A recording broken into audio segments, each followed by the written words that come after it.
Hey there, everybody. This is Dr. John Tantillo, the marketing doctor, for Monday, November 25th. And this is another volume or segment of Brand Talk. And I would like to talk about the Democratic brand.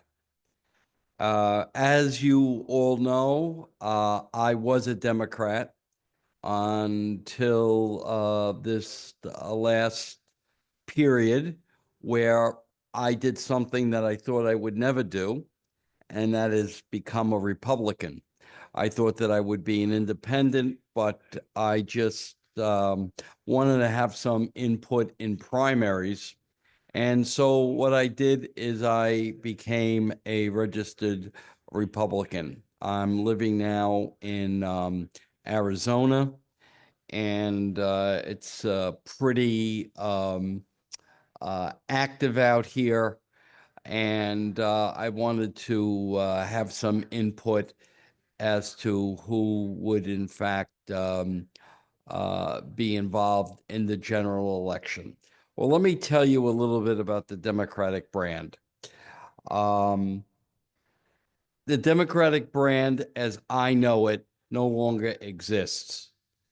And what I notice is that for most of my friends who are still Democrats, they still believe that the Democratic Party is the party of Franklin Roosevelt. Well, that's not true. All right. Oh, maybe some people do, but we won't go into that because some people make out Franklin Roosevelt as evil. I am not one of those people. I'm kind of soft on Roosevelt for what he did with the working class. And it appears that a lot of people still believe that and haven't really realized that the Democratic Party has gone rogue. What do I mean by that? Well, for all intents and purposes, Democratic Party has in fact um, curbed free speech, so that if you don't agree with the tenets of the Democratic Party, you are labeled.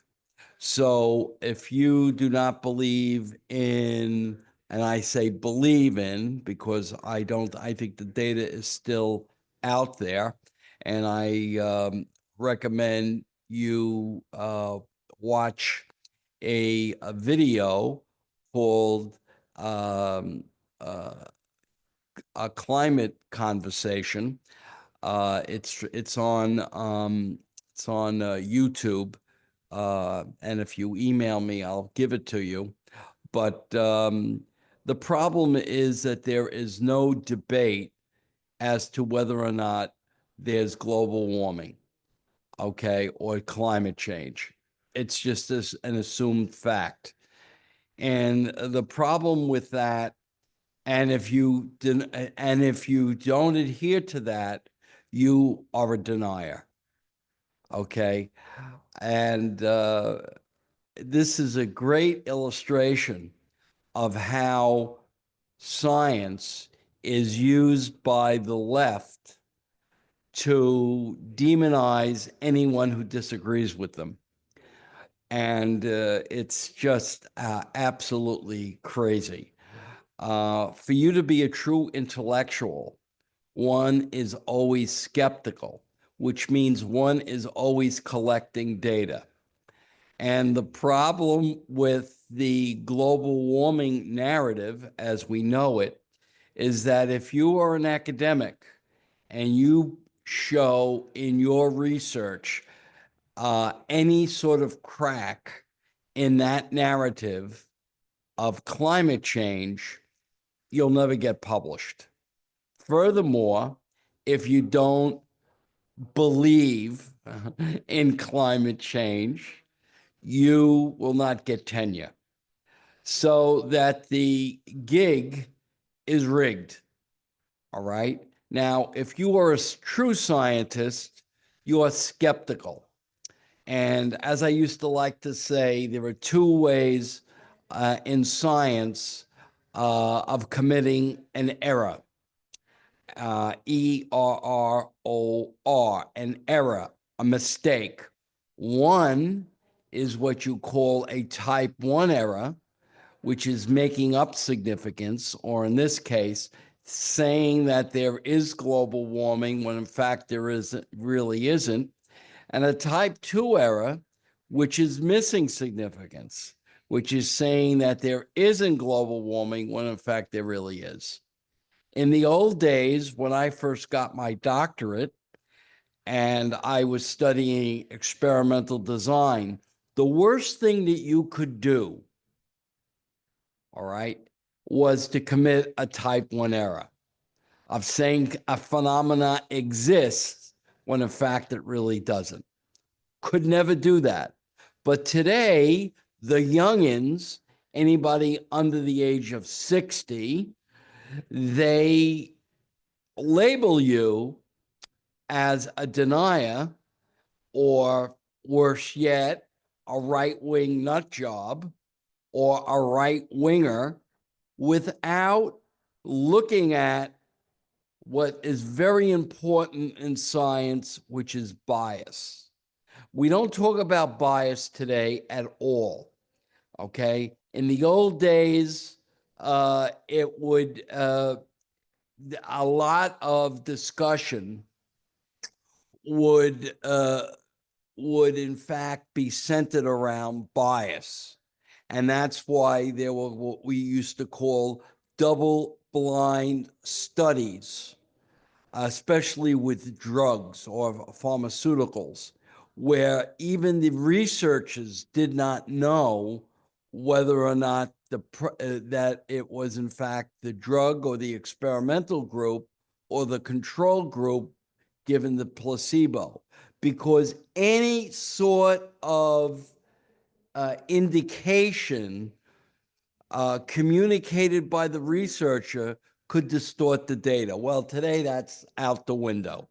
Okay. So now what this guy, me, really believes is that there's no, I'm not saying that we shouldn't be good to the environment. We should be good to the environment. But to put in these draconian methods of trying to decrease fossil fuels because it's causing global warming or climate change is pure poppycock. And this film that it's called A Climate Conversation, outlines it all and really delves into, or really is the counterpart to what Gore's documentary, An Inconvenient Truth. And so what I'm basically saying is that we should be good to the environment. And by the way, the emissions today by the U.S. has gone down significantly, and the biggest polluter is China.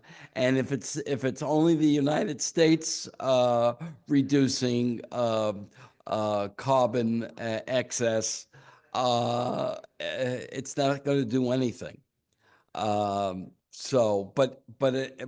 that's if you assume that there's global warming. So let's get back to the Democrats. The Democrats are what I would call the idealistic party. Okay, they're in for idealism or for issues. They're very, very, very issues oriented. So abortion, gay rights, women's rights, all wonderful, good things. They're not bad things, but they take precedence to things like me being able to feed my family. Okay? Most people in this country are center right. Most people who are Democrats are left. And I wouldn't even say they're center. They are what I call tears, know-it-alls. And some people have said, well, aren't you a know-it-all, John?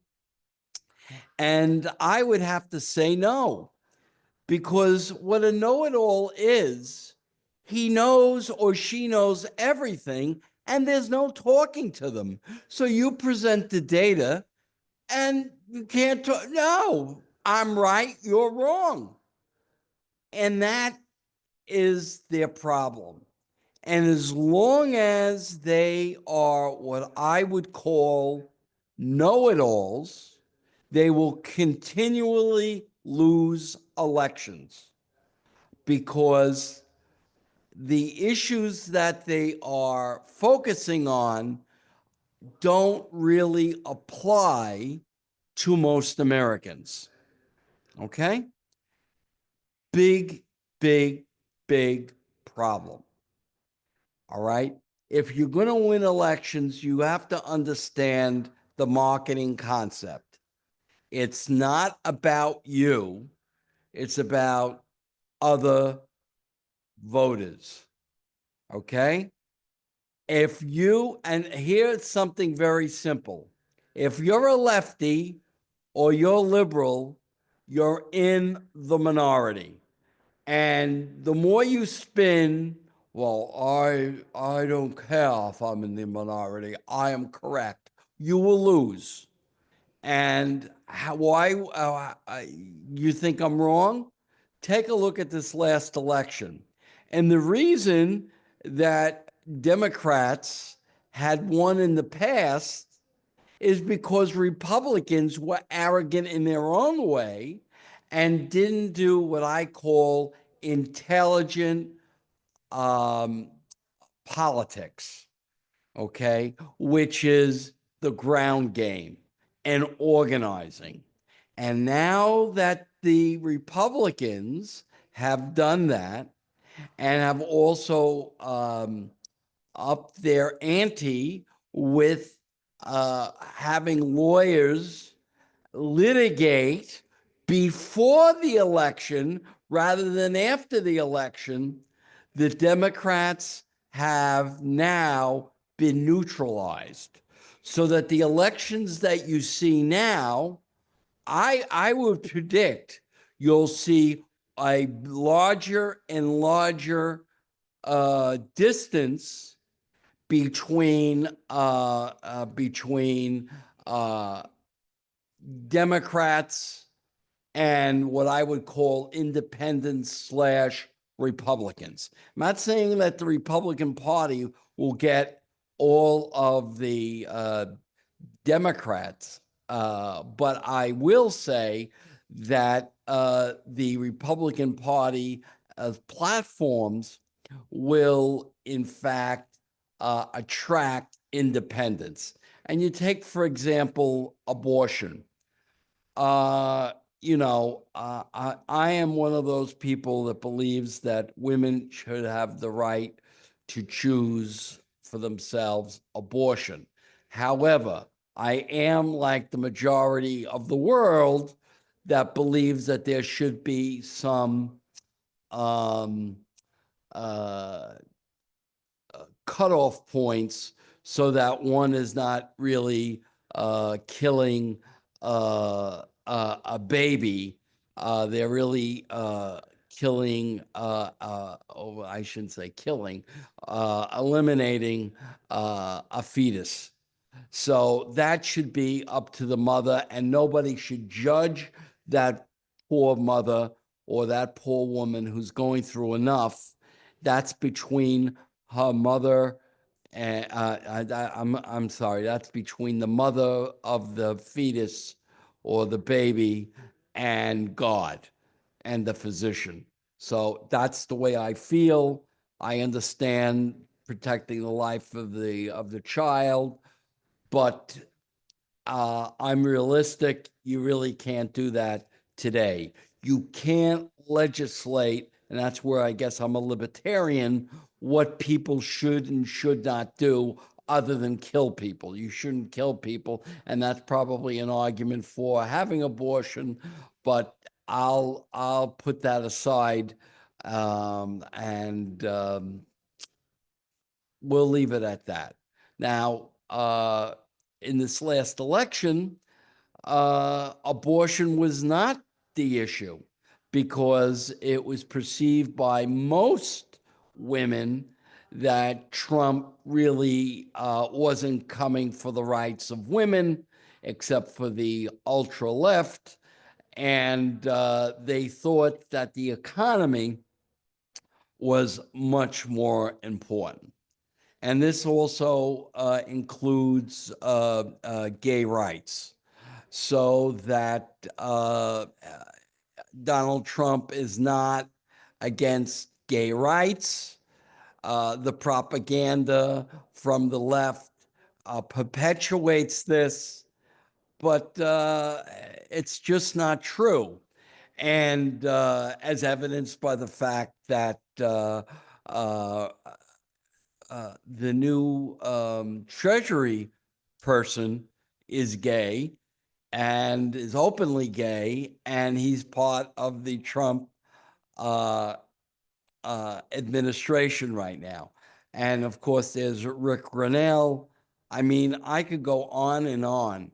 So it's not like the old days where Republicans are in fact closed-minded.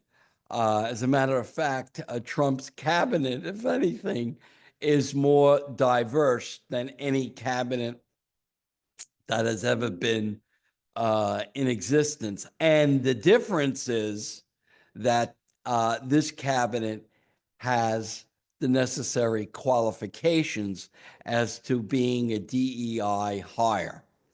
And that's what we really got to begin to do. Look at people and accept people for who they are, okay? Which are people, and not have blinders as to what race they are, what nationality they are. Everyone should be accepted. And I have to say, and now I grew up in the 60s, that today it's so much better than it was years ago. I'm not saying it's perfect. However, if you take a look at what's going on today, much better. And I would say, I probably will get in trouble for saying it. You see more hate merchants not coming from the right, but coming from the left. Okay, white supremacy, um, and it goes from there. And what you're going to see, I predict this, is that at one point, uh, these hate merchants will be taken off the air because they'll alienate audiences rather than enhance audiences. And as you all know, eyeballs determine whether or not you get paid or not. And the more that they hear that's negative, the less people are going to, in fact, listen to these geniuses spout their hate.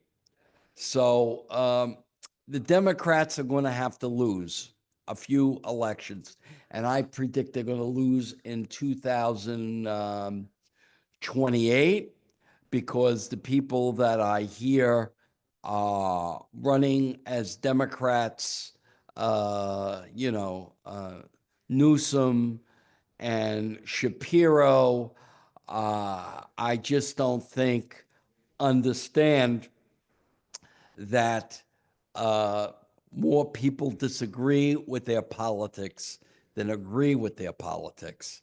And the idea of the echo chamber, of listening to everybody's similar opinion and agreeing with it, is going to cost them the election.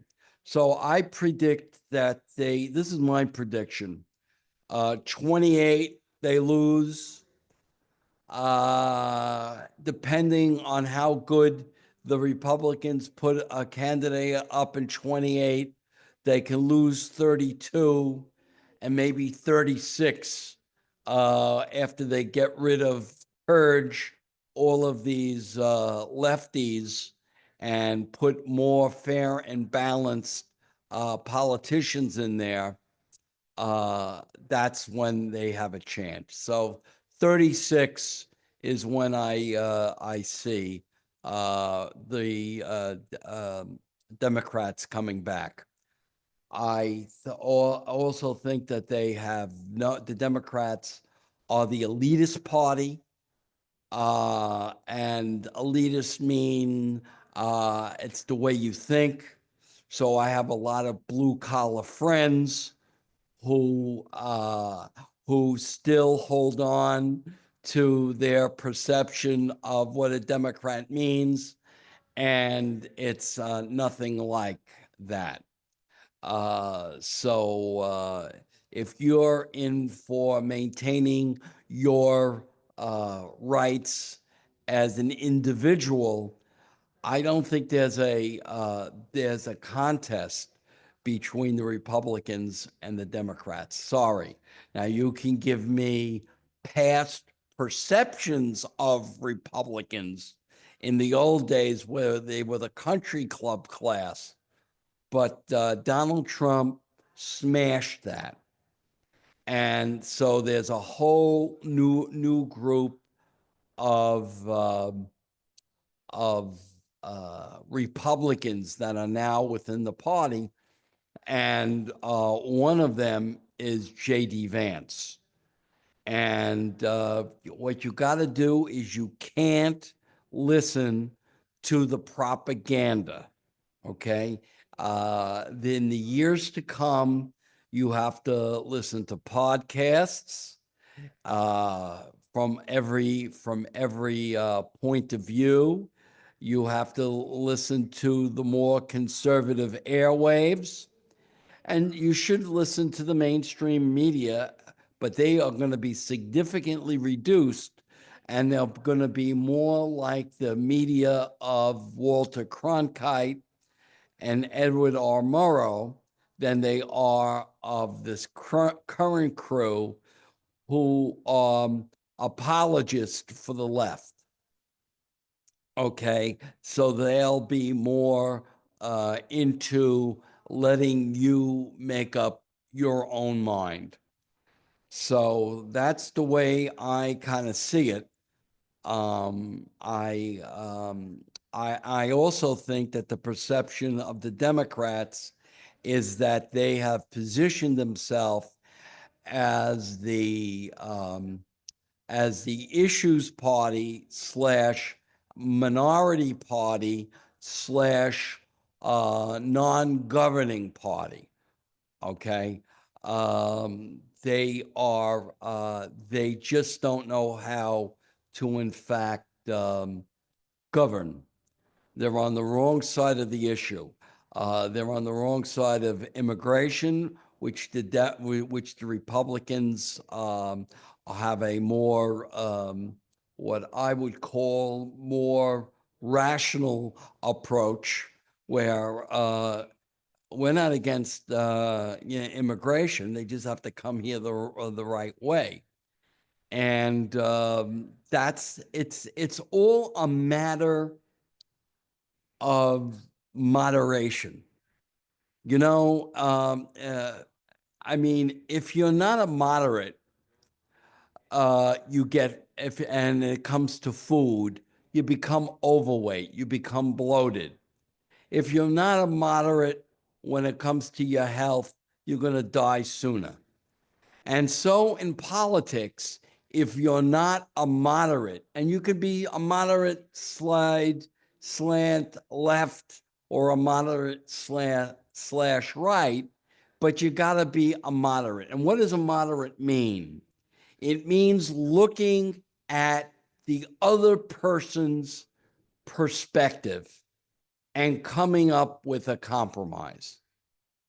And because of social media, all right, and the fact that it, in fact, has its own what we call demographic base, it's a echo chamber. So, and you think that you're correct, and this is what happened with the mainstream media. I mean, when you go to a cocktail party, when I go to a cocktail party, and I know I'm with a group of liberals, I know what I got to do is I got to be careful or parse my words because I will be called a righty. All right. Now, it shouldn't be that way, but it is. And so you got to be careful in what you say. So that's really, I think, where the Democrats are and the Republicans are. And I might say also that Republicans are more open as a group of people to foster discussion, and there are also exceptions to that rule, than Democrats, because Democrats are know-it-alls.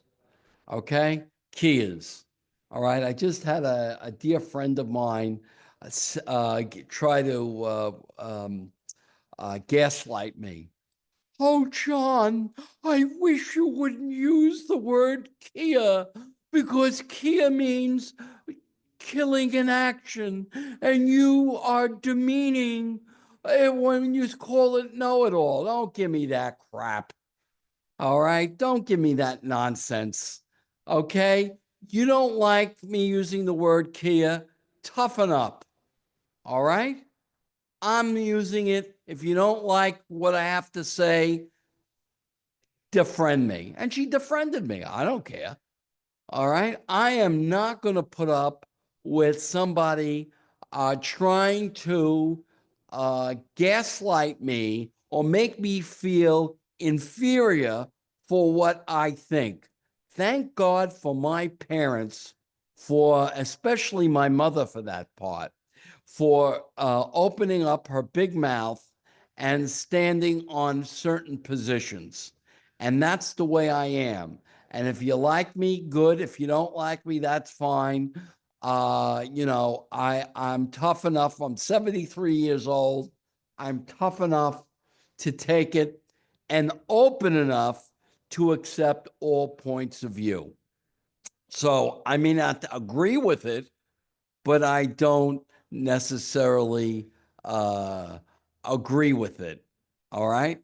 And you're not going to change, you're not going to easily change my mind. All right. So if there was an abundance of data that showed that there was proof of climate change without all of the, where the number of faculty members were 50-50 in academia supporting and not supporting climate change, well,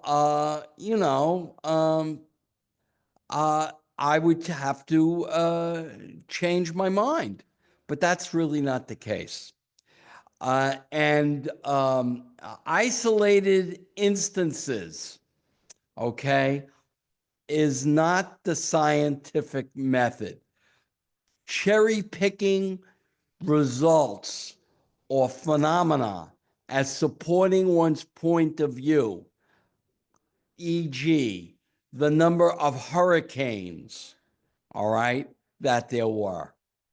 You look at any weather person, and weather people will tell you that global warming is poppycock and relate to it in terms of of cycles.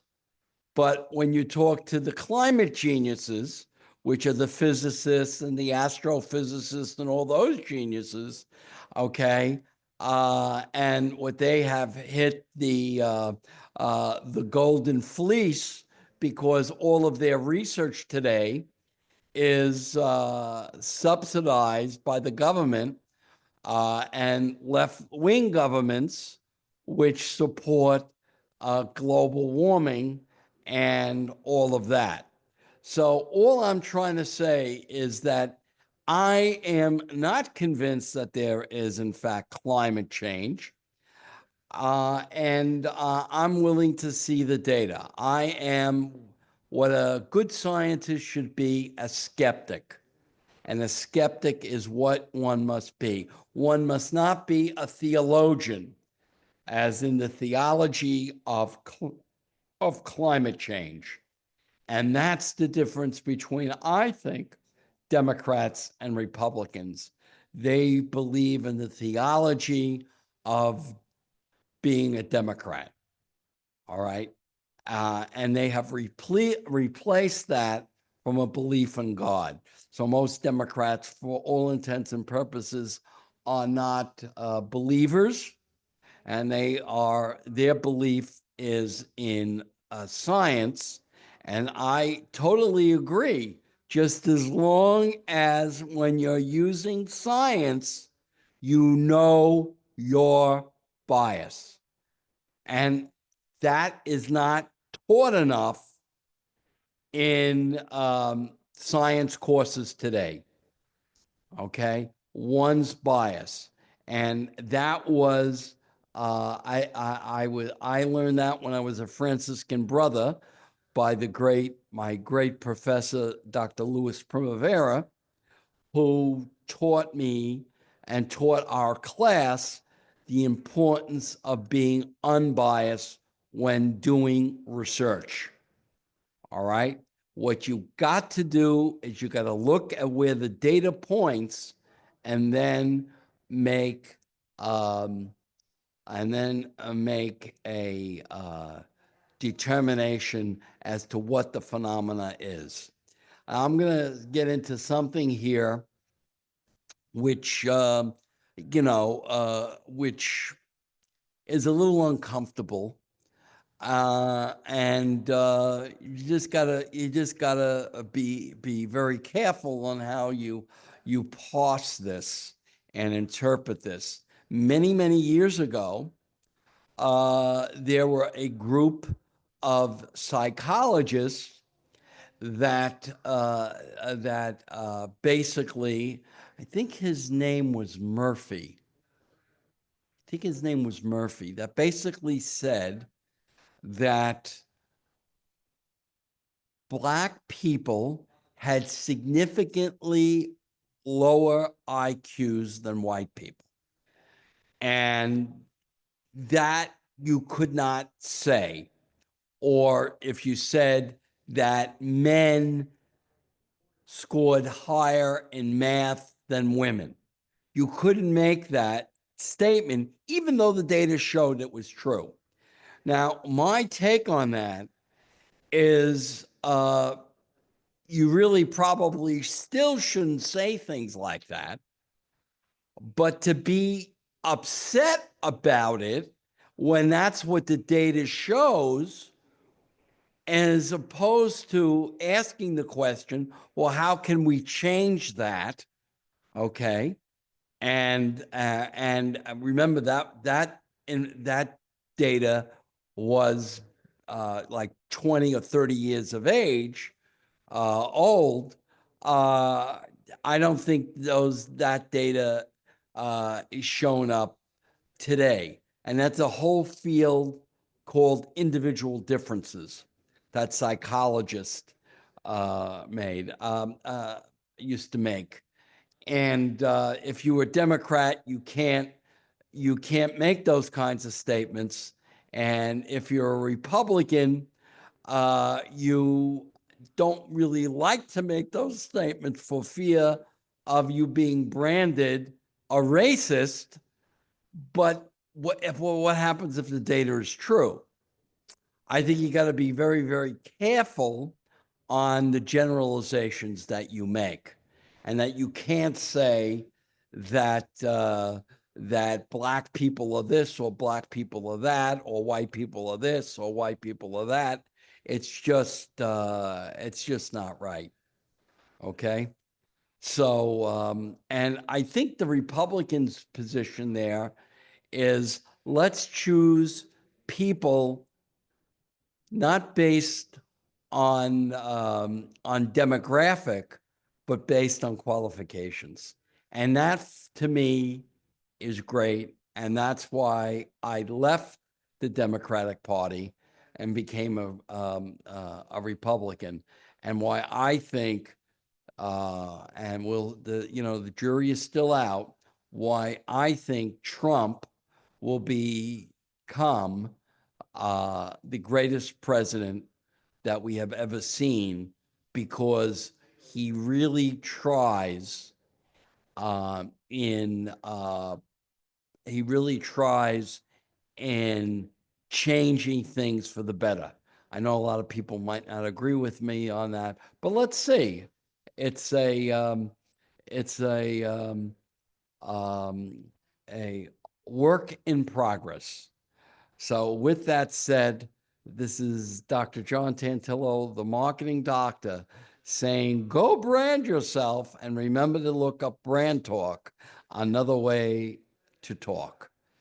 That's it for now. TTFN. Bye bye.